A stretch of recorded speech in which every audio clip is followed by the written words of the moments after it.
ఆత్మస్తుతి పరిణిందలా రాష్ట్ర ప్రభుత్వ బడ్జెట్ ఉందని మాజీ మంత్రి హరీష్ రావు విమర్శించారు. 6 గ్యారెంటీలు నీరుగారిపోయాయని, అంకల గారడీలాగా రాష్ట్ర బడ్జెట్ ఉందని ఆయన వ్యాఖ్యానించారు. హరీష్ రావు వ్యాఖ్యలకు మంత్రి పొన్నం కౌంటర్ ఇచ్చారు. గత 10 ఏళ్లలో బీఆర్ఎస్ పాలనపై చర్చకు సిద్ధమా అని సవాల్ చేశారు.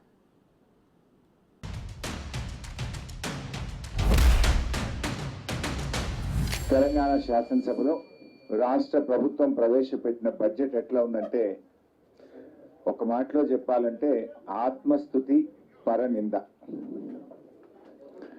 6 గ్యారెంటీలు నీరుగారిపోయినాయి, సంక్షేమం సన్నగిల్లింది, అభివృద్ధి ఆగమ్య గోచరమైంది.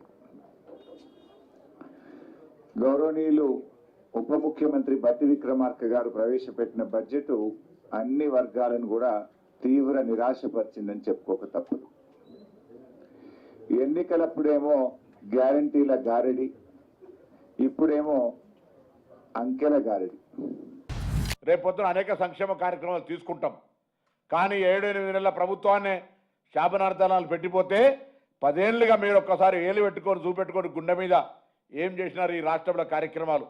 ఎన్నికలకు మీరు చెప్పిన మేనిఫెస్టో, 10 ఏళ్లలో మీరు ఇచ్చిన మేనిఫెస్టో, మేము 5 ఏళ్లకు ఇచ్చినటువంటి మేనిఫెస్టో ఎంత శాతం అమలైంది 8 నెలల, మీరు 10 ఏళ్లలో ఎంత అమలు చేసారో చర్చకు సిద్ధమని అడుగుతా ఉన్నాం.